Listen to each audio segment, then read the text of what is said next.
Magandang hapon sa Gabos. Ako po si Elinita Mendones Benavente na naka-star didi sa Makawayan, Erosin, Sorsogon. May 4 na anak. Sa amo pong kinabubuhay ay pagkukuhaan mi po. Nagsimula po ako sa paruyan, sa sakahan. Big-umpisahan ko po sa paggastos. Naghudam po ako ng kwarta sa sapadiko. Sa una na diyo pa nahudam ko sa sapadiko, imbatog ko yun para mas dumako, nagkuha ako sin mga prinda na pasakay. Hanggang sa nakabakal na ako sin saro na ektarya na pasakay. Sa niyan, mao naman ano ko na sa mga sa garden, sa mga maritatas, yun naman ang ano namo niyan kay tapos na kami sa pasakay.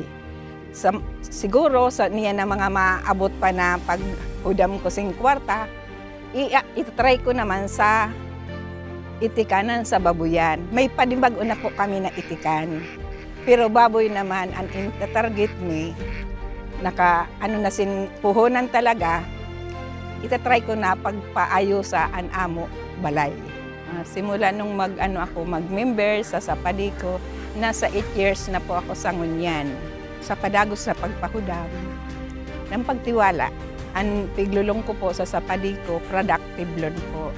Ano po, halimbawa irugsun sa naabot na sa time ang pagbabayad ko po, lain pa po ako nakapaani, simparoy, kay maan kuhaan ko sa amparoy.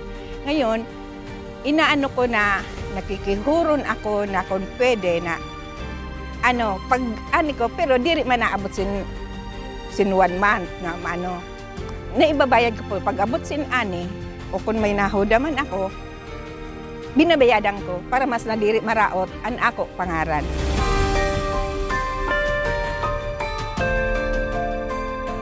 Ay magayunon po. Kung para sa ako, magayunon po kung susunodon mo ang obligasyon mo. Ang pagtiwala sa ako, sa sapadiko, ibabalasan ko man sa pagtitiwala man.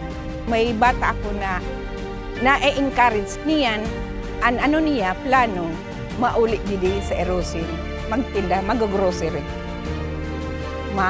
Hanap kami sin pesto sa Erosin na pwede na mo tinda. Ganyan ko na kayo. Sabi ko, ako pagurang na, dapat ikaw na magsalida. Sabi ko na diri mawara ang binatugan para dire-diretso. Ini po na pagtanong, kay ino dati may tanong kami sila karabasa, mais, mga gulay yun, yun ang mga tanong namin. Madagdag ako sa inso na itikan, kaya plano ko mag 1,000 sera, kay 150 pa lang yun. Dahil sa sapadiko, na napaunlad ko ang amo kabuhayan, dako-dako na pagpapasalamat ko sa sapadiko sa pagtiwala sa ako, san kanira pagpahuram sa ako, san puhunan. Sa Erosin, puro man very good puro magayunon ang pagpaimod sa ako.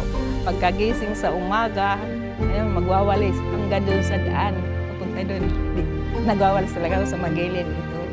Pagkatapos ko nagpapakain ng itik.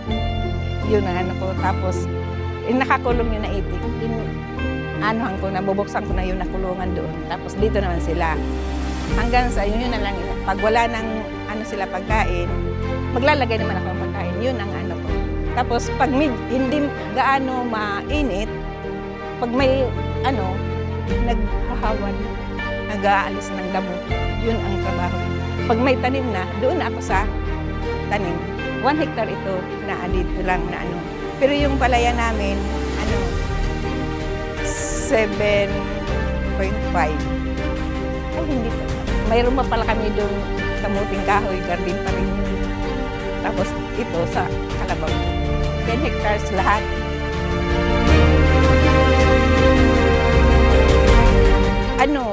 Puhunan lang sa palay. Una. Tapos ngayon may mga sangla sa akin, mayroon akong nabili na 1 hectare. Tapos may sangla sa akin, may 250, may 60, may 70. Halos doon na ang inumpisahan ko.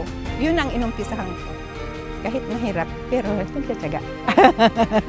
Kasi hindi mo makakamit ang ano mo kung hindi ka nagtsatsaga. Kasi sa palayan, maraming bagsak din.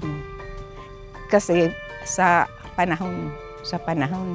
Tapos ngayon, ang active ang mga hayop. Katulad ng tanim namin dito na kalabasa, marigoso, upo. Wala talaga kami. Lugi ako 60,000. Wala ako. Ang iba, sinasabihan ako, huminto ka na dyan. Sabi ko, kung huminto, talagang hinto. Pero kung bumabangon, gusto mong makabangon, dire-diretso.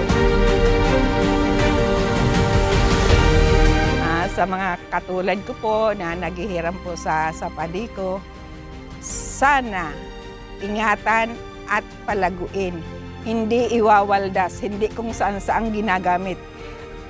Inaanyayahan ko kayo na mag-member kayo sa Sapadeco. Pero inuuna ko po, kung kayo ay mag-member, kailangan ang disiplina. Kung ang hangad natin ay makabangon, pagsikapan natin na mailagay natin sa tama ang mga hinihiram natin.